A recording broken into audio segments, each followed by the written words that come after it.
Good afternoon, ladies and gentlemen. Hello. Welcome to the Center on the Hill, the Presbyterian Church of Chestnut Hill. We are so happy to have you all. Thank you for being here for the Forum on the Hill. My name is Mary Angela Saavedra. I'm the director of the center. It's so nice to see so many smiling faces today. It is my great pleasure to introduce our speaker today. David Young recently retired from the Delaware Historical Society, where he was the executive director to work on independent writing and public history projects. He previously served as executive director of Cliveden, a historic site of the National Trust for Historic Preservation, and the Johnson House Historic Site, both located in the Germantown section of Philadelphia.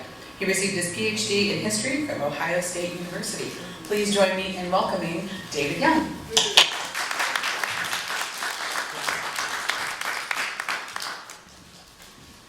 Hi everyone, thanks for having me here, and it's very nice to see some folks because this is the first book talk I've given in person in over 3 years. So I'm glad to be with people rather than on a screen on Zoom, even though I'm very glad this is being saved for broadcast. I want to thank Mary Angela for the excellent support that the Forum on the Hill has given for the promotion of this event. And I also want to honor the work of Forum on the Hill and all the programming here at the Presbyterian Church. The diversity and the variety of humanities and arts programs and education programs is stellar, and I think that deserves a little shout out. I want to talk to you a little bit about the book I wrote 4 years ago and about its implications, as well as about our responsibilities about what effective public history really is. And what that means is I'll talk a little bit about public history and effective public history and why Germantown is an especially profound place to explore it because it has implications throughout the country and even throughout the world. To make public history effective involves all of us, and it actually can be a real tool in the fight for social justice. And there's excellent examples in the last 100 years of Germantown and how it's preserved its history and made it more publicly known. Can I just ask a question? Have any of you read the book before? All right, just one, okay. And you get better grades if you sit up close. But I wrote a history book in the first person. And when Temple University Press encouraged me to do so, my friends in the historic site community and among academic historians said I was bonkers.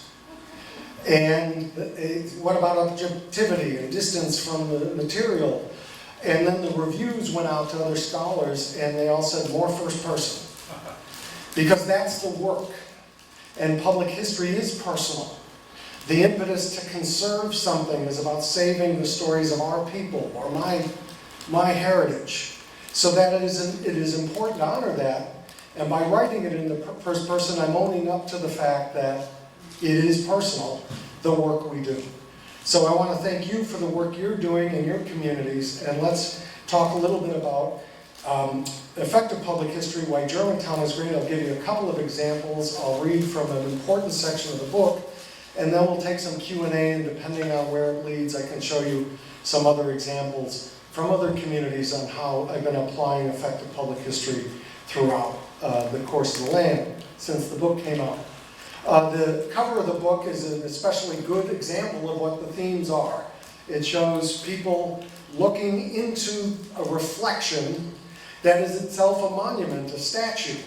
And how many of you have seen this image before? It's from the Monuments Lab project in 2017. And so much of the questions about what makes history relevant or rigorous or publicly accessible are really told through the literature and examples of Germantown, and this is a great case. The Monuments Lab project involved artists being commissioned to go throughout the city of Philadelphia in 2017, the summer when the Charlottesville riots occurred, where Heather Heyer was killed in Unite the Right, alt-right rallies in Charlottesville, to try to take down the Robert E. Lee statue. That very summer, Philadelphia commissioned artists to go throughout the city and re-envision public statues and public monuments. This was Germantown's version in Vernon Park, the de facto central park of Germantown. And it was done by the Germantown artist, Karen Olivier, who's in the news this week for work she's doing at the Wekiko Playground, the Bethel Burying Ground in Queens Village. And this covered up in reflective material the Battle of Germantown monument. And the monument in Vernon Park wasn't allowed to be put at the Clifton property. The Chu family wouldn't allow that. So they put it in Vernon Park and reflected it in 2017. And because it's Germantown, an outcry ensued. Wait a minute, you've covered up our battle monument, our marker to the battle. And it's what's more, it's 2 days before they reenact the battle at the Germantown Festival at Clifton on Cliveden Street. Why? So it became a headline, the newest battle of Germantown. And there have been many battles of Germantown. Not just the one in October 1777, but battles about how we interpret history, make use of it, and who gets to decide what is significant. And that's what the book is about. So, this is Germantown, the 22nd Ward. The township encompasses Chestnut Hill, Mount Airy, and Germantown. The book takes in most of what is the great spine of Germantown. Germantown Avenue used to be known as Main Street or the Great Road. And the last 100 years of preservation and public history in Germantown has essentially been trying to make the Great Road great again.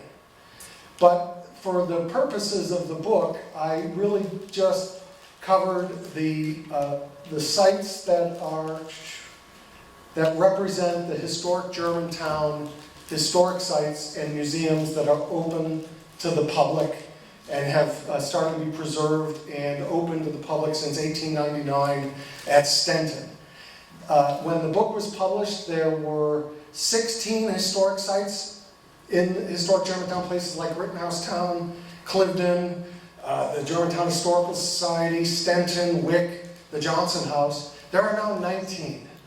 And it's expanded through the consortium, which had been just a complaining society since 1980, to become one nest of all the historic sites that now include the Lest We Forget Slavery Museum, the Black Writers Museum, and the Colored Girls Museum has just entered the consortium. So, and it goes from historic Fair Hill Burying Ground up to Clifton on Cliveden Street. So the book centers on most of the efforts to make Germantown relevant to the changing community, because most of the way that history had been preserved had been like this. From descendant groups honoring their ancestors by dressing up in their ancestors' clothing, which is pretty much how descendant-based groups did it for many years, all over the country. And it spawned places like the Society for the Preservation of New England Antiquities, or what is now Preservation Virginia. And ultimately, it started with people preserving their ancestors' sites and heritage.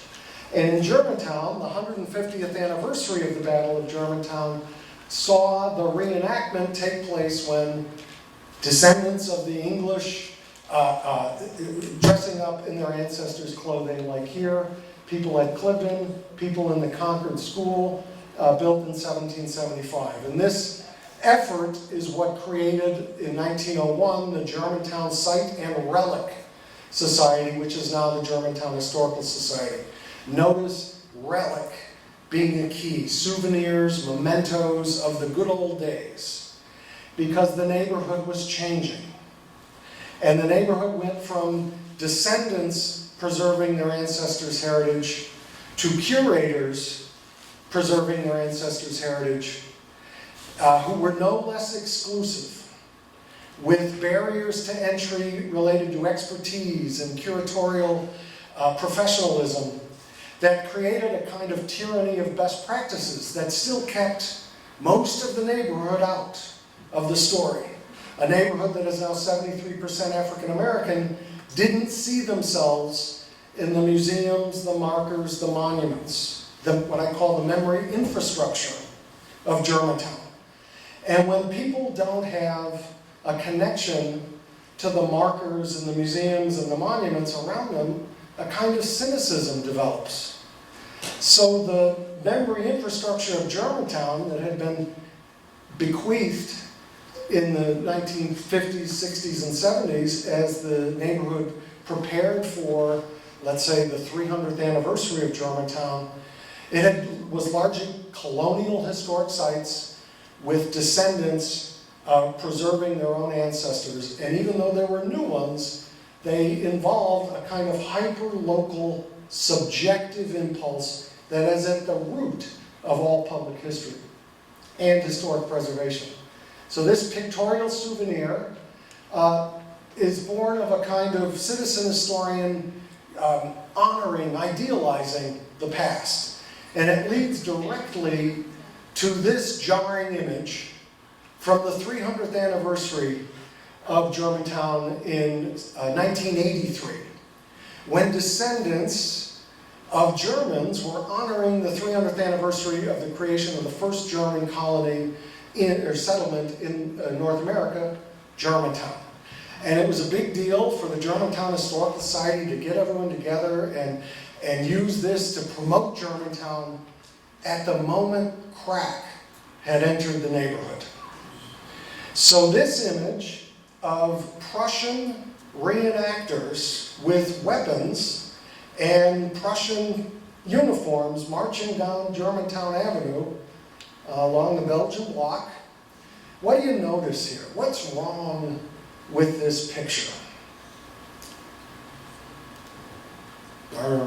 The answer is everything. All right, where are the people? It's a parade. Okay, look at the surroundings. Although the rainy glitz, the rain sheen is part of the reason, but it's the hood. The stores are boarded up.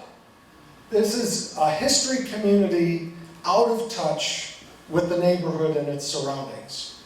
This is where some of the cynicism comes in. Well, I'm here to tell you that effective public history is a heritage therapy, a kind of way to counter that cynicism and bring hope and empowerment to citizens' ability to reflect the built environment in a way that reflects the community, even as it changes. So I speak a little German, and this is the equivalent of the Sunday New York Times Magazine covering the descendants of the original 13 families to Germantown. The Inquirer just did a story on the 340th, connecting with some people in Crefeld similarly. But this image was never far from my desk when I worked at the Johnson House or at Cliveden, because it shows a history community completely divorced from the needs of the surrounding neighborhood. All right? Let's not do this. In fact, the article called Germantown the historic dregs of the city of brotherly love. That was really hard to swallow. And the good news is the last generation of people working in the historic sites of Germantown have been doing their best to expand the memory infrastructure and democratize which stories get told, doing things that exemplify effective public history with the arts, with young people, with technology, and I want to get to a couple of examples here. So I worked for a long time at Cliveden on Cliveden Street. How many of you have been to Cliveden? How many of you have been to Cliveden? Who gets to tell? All right? For a long time, it was known as the Chew Mansion on on Cliveden Street. Behind the wall, behind the marble wall and the gate, somewhere in there is a historic site, and this was the traditional interpretation.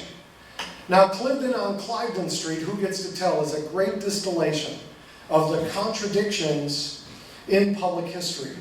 And Germantown's paradoxes and contradictions are especially dramatic. Let me put it another way. The Battle of Germantown happened in 1777. Germantown's also known for the first protest against slavery, written in 1688 by 2 Mennonites and 2 Quakers. And it wasn't seen for 30 years. Okay, so, and the Quakers have been patting themselves on the back for the 1688 protest ever since, but didn't allow blacks in meeting until 1945, or blacks at Germantown Friends School until 1947. These are contradictions and paradoxes that are worth exploring, as is Cliveden on Cliveden Street, because Cliveden, the site of one of the largest battles in the American War for Independence, is also the home to the largest slave owner in Pennsylvania, Benjamin Chew and his sons. So the fancy mansion with a $10 million sofa,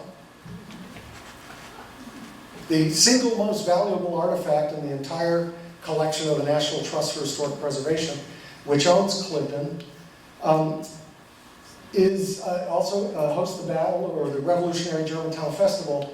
This is how it had been interpreted about the women who preserved the house, Benjamin Chew, William Penn's family's attorney, the guy who helped commission the Mason and Dixon line, the first Chief Justice of Pennsylvania.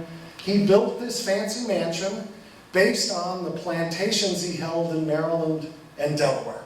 Some of them the largest plantations in the Mid-Atlantic, and certainly the single largest operated by blacks, the Whitehall Plantation in Delaware.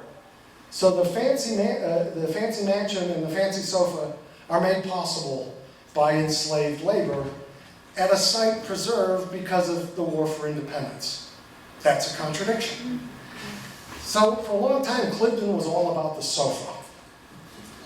And my mother used to say, get off the sofa and make yourself useful. And for the last 15 or 20 years, here are how we've tried to make the history in Germantown more useful. A lot of the effort stemmed from making sense of Benjamin Chew's papers. I mentioned Benjamin Chew was an attorney, and he never threw anything away. So how many of you have been to the carriage house at Cliveden for an event, a repast, a party, or a celebration of some sort? The papers were in the carriage house, and the carriage house burned in 1972. Terrible fire. It burned some of Chew's fancy duds, some of his fancy carriages, but not the papers. It was as if we were supposed to find the documents.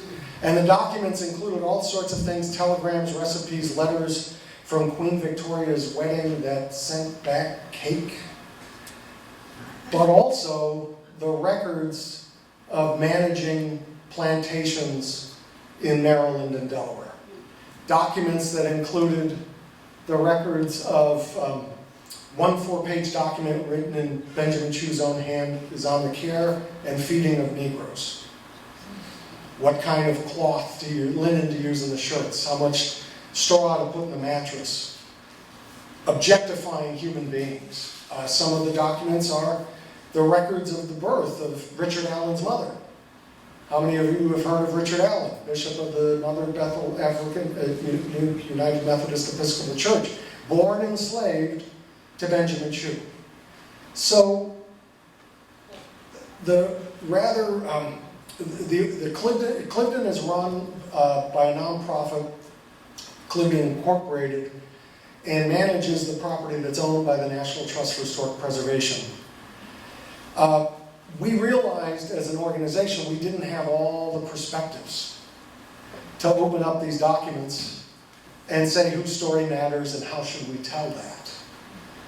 So we did a concerted effort to involve the community in a series of conversations. The conversations started with public officials, worked out with volunteers, retired teachers, community members, people who'd been to the carriage house but had no idea that the Chews were as involved in slavery, or that Philadelphia had 6% of its population enslaved at the time the Declaration of Independence was written. And at this time, when Clifton was opening up the papers and involving the community, Center City's historic community was at war among itself about the president's house and how to commemorate George Washington's enslaved household when he was president and Philadelphia was capital of the United States. And that has now created multiple memorials at the Independence Mall at the place where the Liberty Bell now stands. But those processes downtown were really contentious. And we felt there could be a Clifton way, a kind of Northwest Philadelphia way of talking about these very issues, including the perspectives we didn't have. So we started to do this, it hit the papers, and it hit the Sunday front page of the Sunday Inquirer in 2009, an explosion of sad history. And I looked at it and I thought, oh my gosh, it's so refreshing to see a story of a museum on the front pages, and it's not being closed, sold, or sued. Isn't this great? We can use this. Because Clifton at the time had 4,000 visitors a year. All right, so a heavy investment of 6 acres, and that included the Upsala property across the street, so another 2.5 acres. But even so, this was an explosion of sad history. We were looking at the history of the Philadelphia economy and realizing enslavement was a huge part of it. It blew the lid off how much we understood about colonial enslavement, but also how embedded even Southern cotton slave-driven Southern cotton was fueling Philadelphia's textile industry in the 1850s. And some of the people who lived in Clifton in the 1850s were some of the largest textile industrialists in the country. So these, you couldn't escape this embeddedness. How do we tell it? And we involved a variety of conversations. In fact, the first chapter is called Conversations, a series of different programs that brought more people into the stories that Germantown tells. The second chapter is Amnesia. The third chapter is Integrity, the third chapter is about authority, when Germantown tried to recreate a colonial Williamsburg type experience in central Germantown to get around the decline of retail, and it almost tore apart the community because they wanted to build a 6-lane highway on Rittenhouse Street right through the black community, where 12 black churches are. That showed there wasn't a lot of authority among the history community to do so without involvement of the black community. And the fourth chapter is about integrity, when the Johnson House was discovered to be an Underground Railroad site on the Trail to Freedom. That chapter is both a detective story of how the Underground Railroad worked in Germantown, but also about how we found out the Johnson House was connected. And the final chapter is Empty Buildings. It's called Projections. And you're going to have a whole book about empty buildings in Germantown. This is just one chapter. Those chapters, Conversations, Amnesia, Authority, Integrity, Projections, occur in every community.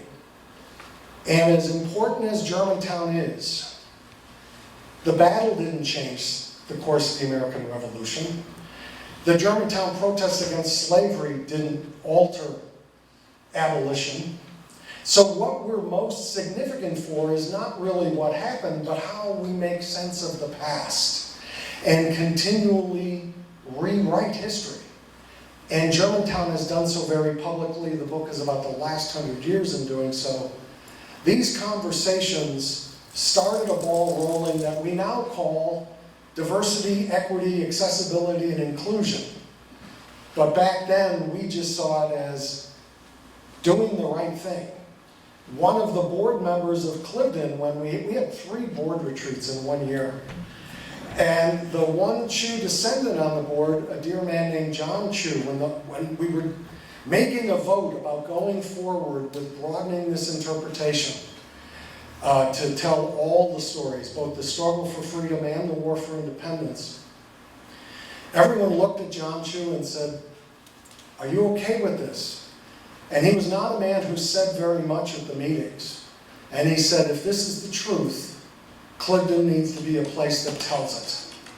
Well, that's a great tone to set for your professional staff. So these conversations were about getting at a co-authored and arrived at truth that may even have countered the traditional and received narrative. And it took multiple conversations. They are still ongoing. There was one last night. And these are facilitated discussions, mediating people. And a couple of the keys are we had a psychologist in the room for most of the conversations. Because what happened when we hit the front pages, the next day we got calls from reparations groups and from groups ascending the ancestors or avenging the ancestors, people who had been involved with the president's house. And they wanted to make sure we weren't just pushing one narrative or obliterating one to tell another. So those folks were invited in because we said, "Well, come on in, we don't have your perspective." And even the little old lady guides on the Clifton docent staff said, "I hadn't thought about it like that. Gee, that's a perspective we didn't know." So we brought together people, and the key was strangers would have to introduce themselves at the start of the meeting. And people didn't want to do this. They had to get up out of their chairs and introduce themselves to someone they had not known when they arrived. So they introduced the strangers, and the next thing you know, you couldn't sit them down. They're chatting about how much they have in common. Even people of different colors, different backgrounds, different classes. And we'd have a bit of an update on the research of the Chu papers, the research into the house's archaeology and architecture, and then a speaker to put the new research into context. And we've had speakers about everything from urban blight and women in enslavement to presidential plantation kitchens, or issues of gun violence in the community when the site is known for its reenactment of a battle. How to respond effectively to the needs of the community, and then being open to definitions. It posed different questions like preservation or neglect, person or property, victory or defeat. And then we asked, what surprises you and how should we tell it? Now go talk about that with your new friend you just met. So it really was conversations plural, and then people would give their reactions back. We'd write them on sticky notes. And it informed much of the programming, a discussion-based programming. It became a kind of experience. And too often in history these days, or going a long way back, the illusory mirage is balance. Well, if we get this perspective, let's get that perspective. And that doesn't get people out of their bubble. Experience. Effective public history affects how you see things. And to be effective, it means you have to get out of your own ways of receiving information and be challenged, be provoked. And by that I mean promoting discussion. And Germantown, Stenton, Clifton, multiple sites use these varieties of discussions and still do. For the Stenton's Dinah project, for instance, among many other examples. So it posed different kinds of questions than we were used to looking at, like what's a founding father? Benjamin Chu, who helped write Pennsylvania's Constitution in the 1790s, or his enslaved servant Richard Allen, who negotiated his freedom from a subsequent owner. Even though the documents can't put Richard Allen at Clifton, Clifton could certainly interpret that story, right? A man who went from enslavement to being one of the founders of the largest Christian denomination serving black people in the world. One of the things we learned as we continued to uncover new evidence was history depends on where you're standing. All right? The enslaver, Benjamin Chu, or the person finding his way into freedom, Richard Allen? Depends on where you're standing. Well, Cliveden looks a lot different depending on where you're standing. And one of the key figures in Cliveden was a man named James Smith, here shown in his formal wear. He was a coachman for the Chews, born into enslavement on a plantation in 1789, and he died carrying wood behind the house in 1870. He bought his way, purchased his own freedom in 1818, and worked at Cliveden for many years until his death. He actually helped save one of the Chew women by going down from a knife attack from her sibling by going down the hill to a boarding house near the Johnson House. You'll notice too the kitchen dependency, which had always been closed off from tours. I'll show you a bit about that in a minute. So one of the suggestions in these community conversations when we would ask how should we tell what we're finding was, you reenact the colonial reenactment, the battle. Can you reenact episodes from the papers? And that led to a really provocative, immersive experience called Liberty to Go to Sea. And it is a dramatic event that takes place around Juneteenth each year and has been going on for over 10 years. And it has James Smith as the narrator of 100 years in Cliveden history through the stories of people seeking liberty. Liberty to go to sea is an actual quote from an enslaved man on the plantations writing to Benjamin Chew, "May I have liberty to go to see my wife on another plantation."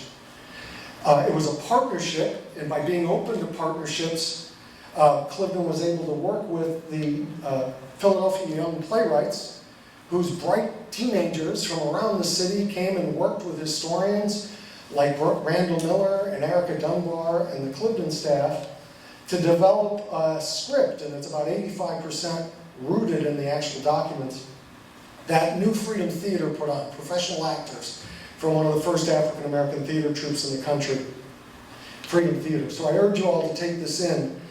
It's experiential, and it's limited, and you have to experience the house in different episodes. Benjamin Chew giving up his house during the Revolution, Charity Castle contemplating suicide, suing for freedom, people running away and having to negotiate with a slave catcher after the Fugitive Slave Law, which was drafted by a man married to one of the Chew daughters. So this is the long arm of Germantown in an experiential, in an immersive way, where the architecture becomes a character. And you go up and down through the house through things like the hidden staircase that was known as the slave staircase, and into the kitchen, and through areas as if you're eavesdropping on characters wrestling with real human questions in history. Now, a lot of house museums do great stuff with theater, like A Christmas Carol, or it's October, November, The Raven, or Edgar Allan Poe stories. And that's great as audience builders. But here, rooted in actual historic content, it takes it up to what one evaluation called a sense of beingness that I hadn't felt at a historic site. It's documented in several scholarly studies that a cognitive change occurs when people experience a historic site, or something connecting you to something historic, whether it's seeing Jackie Robinson's actual cleats, or holding a railing at President Lincoln's cottage that Abraham Lincoln held walking up the stairs where he wrote the Emancipation Proclamation. That experiential significance, that cognitive change, whether it's the beauty of a cathedral or the power of a burying ground where you think your folks are interred, it takes you up a notch to something other than your own sense of what is. And that's the power of effective history. That experiential takes you out of the curatorial, out of the chronological, and into well, what would I have done if I were in this situation? The kitchen excavation involves unveiling significant portions of the 1767 kitchen that were lost when the kitchen was remodeled several times for apartments. And it led to another project at Clifton, because Clifton has two kitchens, a 1767 slave quarters and a 1959 kitchen of the future that looks like something out of the Jetsons. And so that juxtaposition allowed Clifton to continue programming over meals in a project called Living Kitchens. And even that landed us on the front page of the food section. And it involved people sharing recipes in the project. As the work continues, because we can't know everything we want to about the past. And we're always finding out something new. And that's why it's a continual joint version of discovery. And one of the lessons of effective public history is it's social, it's public. You read a book, it's author to reader, somewhat private. But public history is the history all around us on those markers, those museums, those monuments. We catch it. We don't learn it from textbooks or classrooms. It surrounds us. And attitudes aren't taught, they're caught. And if we catch a more open and inclusive history, good things, optimistic things can happen. And you don't often meet an optimistic historian. So I want to share with you some of I think the most surprising thing I found in my research for this book, which came out of my dissertation. And that is the second chapter about amnesia. And it involves one of the greatest events ever to happen in Germantown that you've never heard about. 1928's Negro Achievement Week, when the Harlem Renaissance came to Germantown during Easter week. And the superstars of the Harlem Renaissance came. And it was all done under the auspices of the YWCA and the Black YWCA. Remember, it's Germantown. There were 4 Ys, 2 black, 2 white. There are 90 churches in Germantown. There are 19 historic sites. There are 11 community development corporations. There are 39 neighborhood associations. It's hard to collaborate. This was one of the most remarkable collaborations of all. The ladies of the Germantown Black branch of the Y in February of 1928 did exactly what the model was at the time, which was dressing up as ancestors. And here the black ladies of the YWCA, which have been doing all sorts of path-breaking interracial programs, dressed as George and Martha Washington for a February tea. One of these women, this is the best image I could find in a bad microfilm of the Philadelphia Tribune. One of these women is Bill Cosby's mother. All right, so iconic idealization is what this was about in February of 1928. In April, something quite different took place. And I just want to read you a couple passages from the chapter Amnesia. Even programs as powerful as Liberty to Go to Sea or the Clifton Conversations can be forgotten in a place like Germantown. Negro Achievement Week is the example that makes the point. If somebody staged, quote, the biggest event of its kind ever in Germantown, quote, unquote, and no one remembered it, is it still part of history? The amnesia surrounding the 1928 celebration of Negro Achievement Week bears witness to the hard work needed to sustain a shared public history. The week-long gathering took place at numerous Germantown venues. Nearly 4,000 people attended. Lectures, concerts, art exhibits. It was sponsored by a branch of the YWCA, but local cultural institutions, the Carnegie Library in Vernon Park, and several leaders of the business community participated, as they had done for various Germantown pageants and history festivals, which to this day continue to compete with one another. Collaboration has always been difficult in Germantown, but what was especially noteworthy in 1928 is that this Negro Achievement Week involved several racially exclusive institutions, such as Germantown Friends School, the historically black Cheney State Teachers College, and the white upper middle class women's club of Germantown, then meeting at the Johnson House. Apart from the YWCA, none of these organizations was known for interracial programming. And in terms of interracial collaboration, the leadership of the Y pushed this program past anything Germantown had ever done before or since. The star power of the event is staggering. Notice the people on the committee. You have Arthur Fawcett, who was the first African-American state representative in Pennsylvania. Elaine Locke, a graduate of Central High School, commonly known as the father of the Harlem Renaissance, among many others. Here is the program, and you can take a look. You have people like W.E.B. Du Bois speaking at the YMCA, Elaine Locke being presenting with Leslie Pinckney Hill, Stanley Yarnell, president of Germantown Friends School, who single-handedly kept it from integrating until after World War II, is actually on this program introducing the head of the NAACP, James Weldon Johnson, lyricist of Lift Every Voice and Sing. Remember that? There's Germantown connections. So take a look at this. In January 1928, Caroline Shipley, chair of a YWCA program committee, wrote to W.E.B. Du Bois, quote, "Our committee has been in existence several years.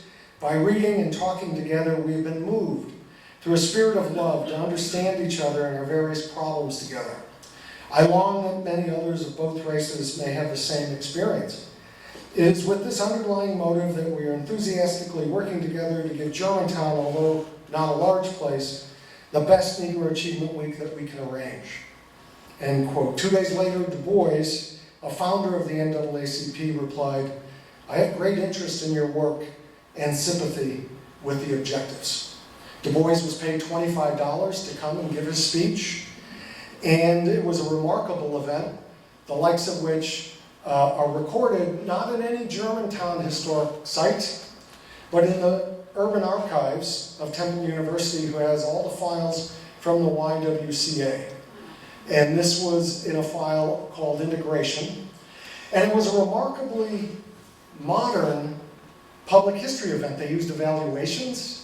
They had significant marketing. There was tie-ins with Wanamaker's radio station. They played the Wanamaker organ in a huge simulcast featuring Harry Burley. There's actually a Harry Burley Foundation for black musicians and organ music. Laura Wheeler Waring is one of the most noteworthy artists of her time. There's a school in Philadelphia named for her. So this was a remarkable week, and a program each night. And even whites-only stores on Germantown Avenue showed art from African-American artists. This was what they might call madness in 1928 Germantown, at a time when very few people were doing things of an integrationist bent, and certainly not the history community. So why was it held in Germantown? This is the third Negro Achievement Week ever. It was the brainchild of Carter Woodson, professor at Howard University, George Washington University. And it's the forerunner of Black History Month. And like many other great things in history in America, its origins start in Germantown. But the first one was held in New York on Park Avenue with the New York Philharmonic and the Met. And the second one was in Chicago on Michigan Avenue with the Chicago Symphony and what was then at the time the School of Arts and Sciences, what became the Art Institute. But in Germantown, it wasn't in Center City. It wasn't even in West Philly or Moyamensing or North Philly. More dynamic neighborhoods associated with the African American experience. It was in Germantown. Why? Because at the time, Germantown had the largest membership of the KKK of any section of the city of Philadelphia. All right, so when you think about how important descendant-based historic preservation is you get a kind of natural, logical spectrum. You got the daughters and the dames and the sons, and you keep going to the Ku Klux Klan. 1,200 members in Germantown. Crosses were burned on Cliveden Street in the 1940s. So if you were in my position trying to make the slave owner's mansion on the hill relevant in a largely African American community, wouldn't you want to know that the KKK was as active as it was not even 100 years ago? All right?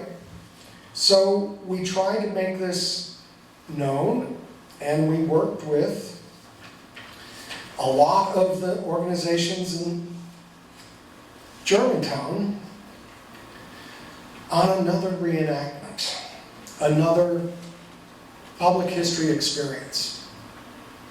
In 2010, I addressed the faculty and staff of Germantown Friends School, and I told them the story of the 1928 event and showed them a copy of the original program. You could have heard a pin drop among the 150 people in attendance. They had no idea that their school had a role in a program connected to the Harlem Renaissance. None of them, including longtime Germantown residents, teachers, neighborhood leaders, and some local knowledgeable historians, had ever even heard of the event, and part of their astonishment came from learning that Stanley Yarnell was involved. A question came out of that presentation: what if we could reenact the event today?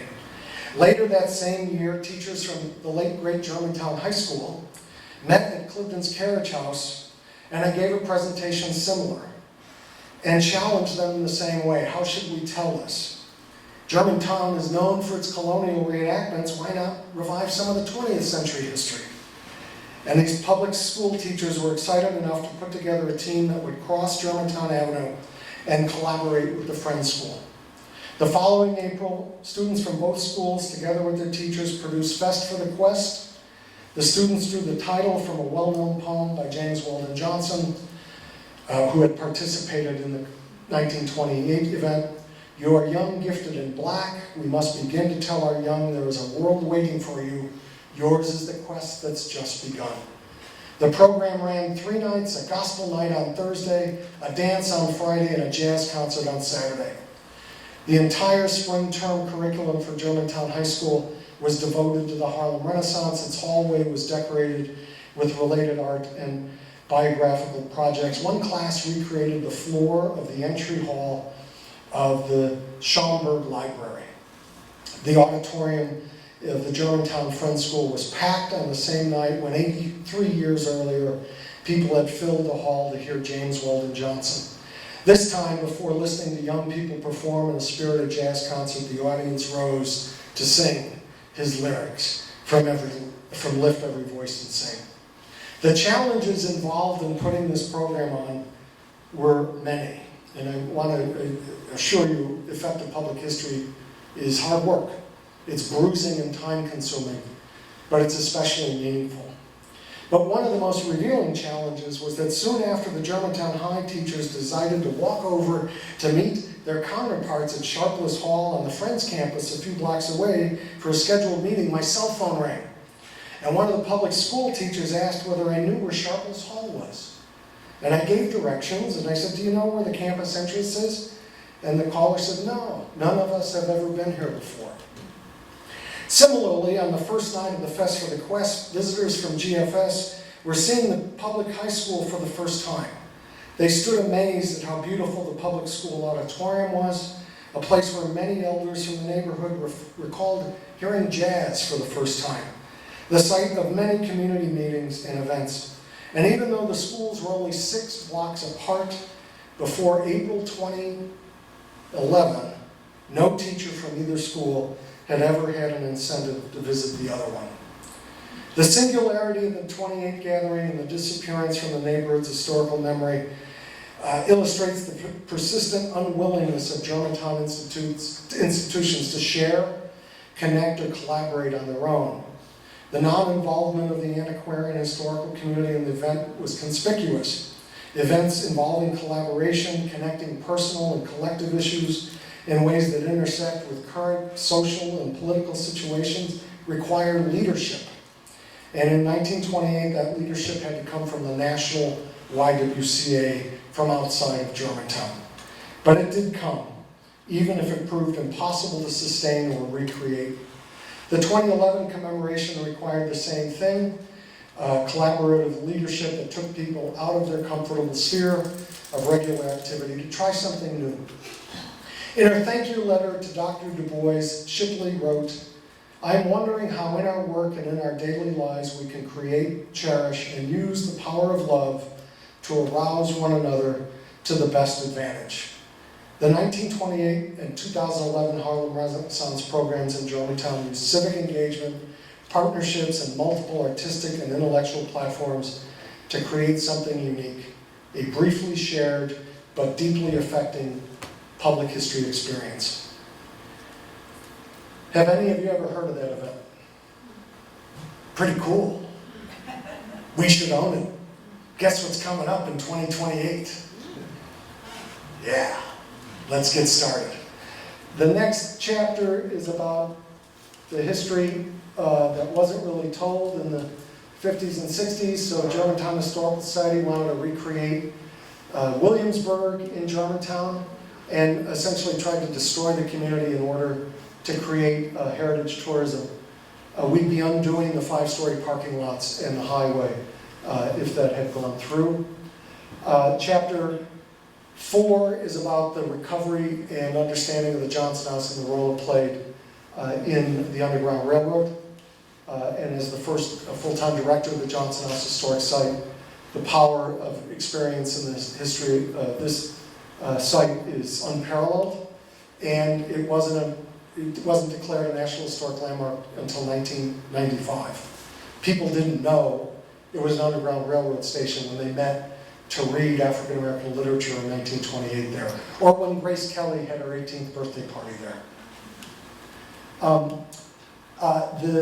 It also involves chapter 5 is about the empty buildings in Germantown, including Old Town Hall. Consider a town hall in a neighborhood that's no longer a town. Also Uppsala, a historic house museum that had single-digit visitation in this century and closed. And we tried for a decade to work different models. We ultimately put it on the market with preservation easements and sold it to a couple that's giving it all the love they can in ways that the Clifton organization could not. And it's well preserved. Not everything has to be a museum. And then also the kitchen is one of the last of the empty buildings covered in chapter 5, which is projections. And we had artists take over the site because history depends on where you're standing. This is a laundry line in Clifton between the kitchen and the laundry, the wash house. So history depends on where you're standing. You look in the fancy mansion from the laundry line, that humanizes the story. And we had artists take over the site in August 2016, and the poet laureate at Philadelphia at the time, Germantown's great poet Yolanda Wisher, had projected on the kitchen dependency a poem about lynching in Pennsylvania in 1911. And 150 people read this poem projected onto an empty building. So this is a book I'm very proud of. It can continue to find relevance in communities all over the country, and I'm happy to take questions about it. I want to note that a couple of years ago, the Pennsylvania Historical Association unanimously voted the Philip Klein Book Prize for the most illuminating book about Pennsylvania history in the last 2 years. I'm very proud of that, but what's noteworthy, it was unanimous. And when's the last thing that was unanimous in Pennsylvania? Thanks very much for your attention, and I'd like to take some questions. It's a fascinating read, and the holidays are coming up. It will stuff a stocking for any history-oriented person in your life, and if you live in Northwest Philadelphia, that means just about everyone in your life. Thanks very much. Questions? Yes, sir. How was it discovered that the house on Johnson Street was an underground railroad spot? Was that from Hodgman Records or Clifton Records? It was not. It was from two different streams at once. I had the image of the late Charles Bloxon on. After Roots came out as a book and then the Smash television show, and around the bicentennial of 1976, people were more inclined to look into their family histories, or to look at what we might call the non-traditional sources, oral histories, a variety of different records. And so more people were learning from their own family history. Charles Bloxon found the history of his own family escaping on the Underground Railroad in William Still's 1872 book, The Underground Railroad, the notebook of the Vigilance Committee, which is at the Historical Society of Pennsylvania. So he found his ancestors there and kept digging, and he put together some pieces, and other sources helped confirm it. Meanwhile, another stream was, it's not on here in an image, but the Social History Project at the University of Pennsylvania, led by Theodore Hirschberg, in the late 60s and early 70s, and pioneered by great historians like Gary Nash, looked at different kinds of records to tell the story of enslaved individuals or black churches in the region. And meanwhile, the Mennonite church started to realize they needed more activism in cities. And they started a program to bring young people to work in disadvantaged older cities. So many Mennonites who were studying at universities like Penn started to notice in the social histories or the citizen historian histories like Bloxon's connections. And they realized that the Mennonites had helped save the Johnson House. And because a Mennonite had built it. And a Mennonite had built Rittenhoustown, the first paper mill in America. And so the Mennonites took great pride in the fact that a lot of Mennonite history was in Germantown. Mennonites, Moravians, Lutherans, and Church of the Brethren all called Germantown its home in North America. So there was a pride of place in that. And especially a man who got a PhD posthumously, Robert Yulee, found information related to the Johnsons' activities with the Vigilance Committee and anti-slavery activity. So there are 2.5 good sources that put the Johnson House records toward documenting it as a National Historic Landmark. It's not rock solid, but Chapter 4 helps explain the varieties of evidence at play there. And as my son said, it's the most riveting chapter in the book. So knock yourself out. Yes? The former funeral home across the street from the Johnson House. Yes, Kirk and Nice. I believe they were helping with the Underground Railroad by hiding slaves in coffins that they were. You're close. How many of you remember Kirk and Nice? Okay. One day I was working at the Johnson House and I get a knock at the door and a woman presents to me the most unique business card I've ever seen, funeral director / community relations. And the records of Kirk and Nice, funeral records, burial records are phenomenal records. They give religious affinity, they give next of kin, they give dates as much as they can, cause of death in some instances. But Kirk and Nice billed itself as what? The oldest funeral home in America. And the man who built it was a Mennonite. He started it, he was a cabinet maker, a woodworker. He built the Johnson House, and he also helped build Clifton. Jacob Knorr, so think about that. The guy who helped build the slave owner's mansion helped build the Underground Railroad station, the Underdog. And when I left the Johnson House to extend my commute by 1.5 blocks to work at Cliveden, a great scholar of the Underground Railroad, David Bradley, said, remember, it's one story. Kirk and Nice, Jakob Knorr was known as a woodworker who undertook casket making. That's where the name Undertaker comes from. The whole block, remember what was known as the Abington Road, Washington Lane, where Johnson Street is, across the street from Kirk and Nice, and Comer Paper, soon to be going to the dustbin of history. This was Washington Inn Tavern. And wagons called Dearborn wagons were known to frequent Washington Inn Tavern because Washington Lane, or the Abington Road, was one of the few east-west arteries in Germantown. And the Johnson property went a mile back to the Wissahickon, and that's where their outbuildings for their tanneries were, among farm buildings and so on. And people would take runaways or escapees from the Wissahickon up Abington Road past Lucretia Mott's house, where the first African-American free black community was, outside the city near Philadelphia and Cheltenham, Lamont. So this road, that's that corner right there. It was not unusual to see wagons on the avenue at that intersection.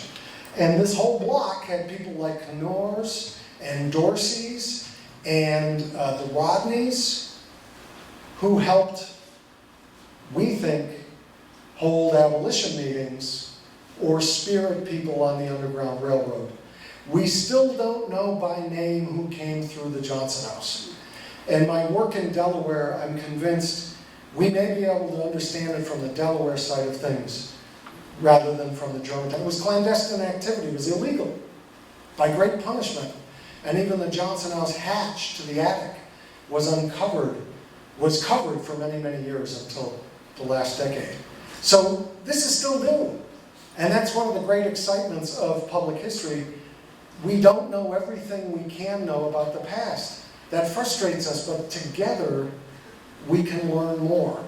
And the experiential, conversational way to share new information. The goal at Cliveden was not, to evaluate how painful we made some of these experiences. But if people left saying, I hadn't thought about it like that, or being able to name someone who lived at, died at, worked at, or was enslaved by the Jews, then that was success. We can't have total documentation of the Johnson House, so let's keep going. But we also need to be content with a lack of certainty. And that's hard to come by. And that's why it's a social enterprise. We can't tickle each other, right? We are social beings, and history is a social enterprise. There was one last question from the dog. Hi, thank you so much for the presentation. I learned a lot. So, you just mentioned, Washington Lane, Abington, and how the streets were changed the names. How did Germantown Avenue become Germantown Avenue? Because I'm not a native Philadelphian, but I do know, and correct me if I'm wrong, that Germantown Avenue runs from South Philly all the way to Chestnut, which is the length of Philadelphia. The 23 in Germantown Avenue, once you got to Germantown around Nicetown, that's when it became the Great Road or Main Street. And Germantown Avenue, I think, is a 20th century invention or appellation, but you can correct me if I'm wrong. Jim Duffin certainly will. But it's been multiple things. At one point, after consolidation and before a certain kind of record keeping, even the numbers changed, which make it especially challenging to look at specific addresses. But if you leave me some information, or many of the thousands of footnotes can also steer you to other sources. The literature on Germantown is unbelievable, and some of the best is children's literature. There's recent fiction that use house museums like Loudon as the setting. In fact, some of the children's literature was far more open to integration than scholarly literature or the kinds of things that would come out from the Germantown Historical Society. Marguerite D'Angeli lived nearby, and she did a children's book in 1946 about the integration of a brownie troop. And she did all the watercolors. Here they are in the Wissahickon. And you look at this and you can say, wow, that's Germantown. There's a smashing exhibition up till the end of the year at Germantown Historical Society about Bright April and the people involved who inspired the work of Marguerite D'Angeli, who thought she would be considered a communist if she published this book in 1946. So get to know it. We're always finding out something new in the neighborhood. Thanks very much.